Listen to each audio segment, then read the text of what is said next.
তত্ত্বাবধায়ক সরকার বাতিল করা এটিও একটি পলিটিক্যাল নেতৃবৃন্দের দূরদর্শিতার মারাত্মক অভাবের ফল এবং এটিকে বাতিল করে যে কনসিকোয়েন্স তৈরি করা হয়েছে এই কনসিকোয়েন্সের খেসারত আমাদের দেশকে দিতে হয়েছে অনেকদিন। আমরা চাই এটা এখানেই শেষ হোক। আমরা এটাও বলেছি জামায়াত ইসলামী কার পক্ষে রায় গেল কার বিপক্ষে রায় গেল এটা নিয়ে কনসার্ন না, আমাদের পক্ষে রায় গেল কিনা এটা নিয়ে আমরা কনসার্ন না, আমাদের বিপক্ষে রায় গেল কিনা এটা নিয়ে আমরা কনসার্ন। এই আপিলটাকে অ্যালাউ করা উচিত, কেয়ারটেকার গভর্নমেন্টকে রেস্টোর করা উচিত, কিন্তু তার সাথে কোনো অবজারভেশন দেওয়া উচিত না।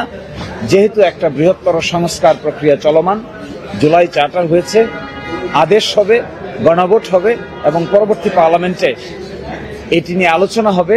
এই জন্য একে কেন্দ্র করে সুপ্রিম কোর্ট কর্তৃক সুনির্দিষ্ট কিন্তু অবজারভেশন থাকা উচিত না, বরং এই আপিলটা অ্যালাউ হবে কিনা, ডিসমিস হবে কিনা, এটাই হওয়া উচিত সুপ্রিম কোর্টের নিষ্পত্তির মূল প্রতিপাদ্য বিষয়।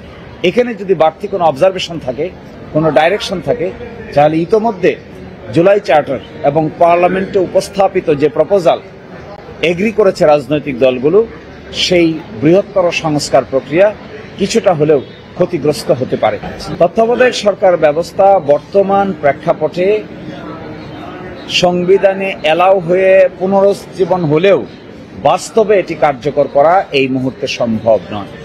কারণ এখন যে সিস্টেমের মধ্যে আছি সেই সিস্টেমে আমাদের সংবিধানের পূর্ববর্তী আর্টিকেল 58 ক, খ, গ, ঘ যে সিচুয়েশনে এটাকে অ্যাপ্লাই করতে হয়, এই সিচুয়েশন বাংলাদেশে আপাতত নাই। এটাকে যদি রেস্টোর করা হয় তাহলে এটা ডরমেন্ট থাকবে। যখন এই পজিশন আসবে, এই পরিস্থিতি আসবে, পরিস্থিতি সাপেক্ষে এটাকে অ্যাপ্লাই করতে হবে।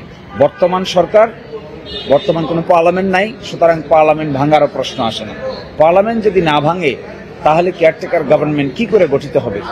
ইন্টারিম গভর্নমেন্ট যেটা আছে এটাই কন্টিনিউ করবে। এটাই তার তিনটা ম্যান্ডেট আছে, একটা বিচার, একটা সংস্কার, একটা নির্বাচন।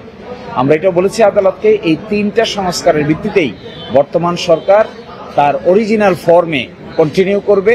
নতুন পার্লামেন্ট হবে, নতুন পার্লামেন্টের সিদ্ধান্তে যদি আগের কেয়ারটেকার গভর্নমেন্ট আগের মতোই থেকে যায়, অথবা নতুন করে জুলাই চার্টারে উল্লেখিত কোনো মেকানিজমকে ইন্ট্রোডিউস করা হয়, সেই সিস্টেমে পরবর্তী থেকে কেয়ারটেকার গভর্নমেন্ট কার্যকর।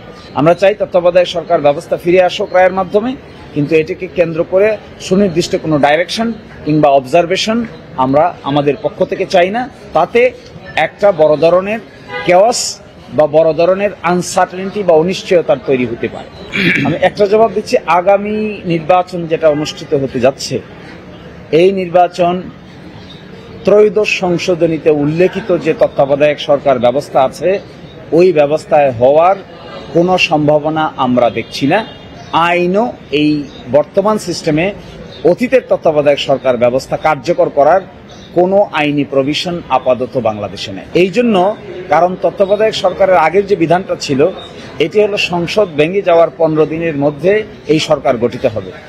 তো সংশোধিত নাই, এটা ভাঙবে কি করে? সংসদ তো ভেঙে গেছে আরো 1 বছরের অধিক সময় আগে, এবং একটি ইন্টারিম গভর্নমেন্টের আদলে দেশ পরিচালিত হচ্ছে। ফলে এখানকার নির্বাচন, এই ইন্টারিম গভর্নমেন্টের তো ম্যান্ডেট আছে নির্বাচন করার, সুতরাং এখানে কেয়ারটেকার গভর্নমেন্ট আগের ফরম্যাটে আসবে, এই আলোচনাটা করাটা আমি মনে করি অযথাই একটা কনস্টিটিউশনাল অনিশ্চয়তার তৈরি করা হবে। ঐকমত্য কমিশন যেটা করেছেন, ঐকমত্য কমিশন গতকালকে তার লাস্ট মিটিং করেছেন। এই লাস্ট মিটিং করে প্রস্তাব দিয়েছেন সরকারকে, আজকে তাদের প্রস্তাবনা ফরমালি জমা হবে। এই প্রস্তাবের আলোকে একটি আদেশ জারি হবে, যা হবে জুলাই সনদ বাস্তবায়ন উইদিন ব্র্যাকেট সংবিধান সংস্কার আদেশ। এই সংস্কার আদেশটি উল্লেখিত সিস্টেমে যাবে হলো একটি গণভোটে। এর বাইরে গণভোটটা কেমন করে হবে, গণভোটের বিধান কি কি থাকবে এবং গণভোটটা কি করে গৃহীত হবে, এই আলোকে আরেকটা সেপারেট অর্ডিন্যান্স জারি হতে পারে। এরই মাধ্যমে এই গণভোটে যখন এটা অ্যাকসেপ্ট হবে, তখন যে পার্লামেন্ট হবে এই পার্লামেন্টের দুটো ক্যারেক্টার থাকবে, একটা সংবিধান সংস্কার সভা, আরেকটি হবে একটি সাধারণ পার্লামেন্ট। সংবিধান সংস্কার সভায় আজকের যে আদেশ জারি হচ্ছে এই আদেশটি গৃহীত হবে। গৃহীত হলে সংবিধান সংস্কার সভা তার দায়িত্ব এখানেই শেষ বলে পরিগণিত হবে।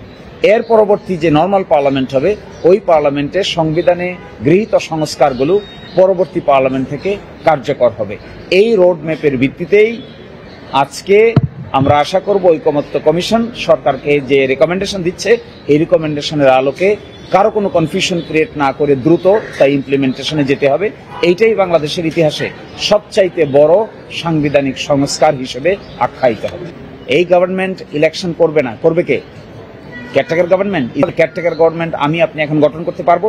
সুতরাং আমি মনে করি এই বিতর্কটা তোলাই হলো অযথাই বর্তমান সরকারের স্মুথলি ফাংশন করার ক্ষেত্রে অযথাই একটা কোয়েশ্চেন রেজ করা হচ্ছে। Nobody should raise this question.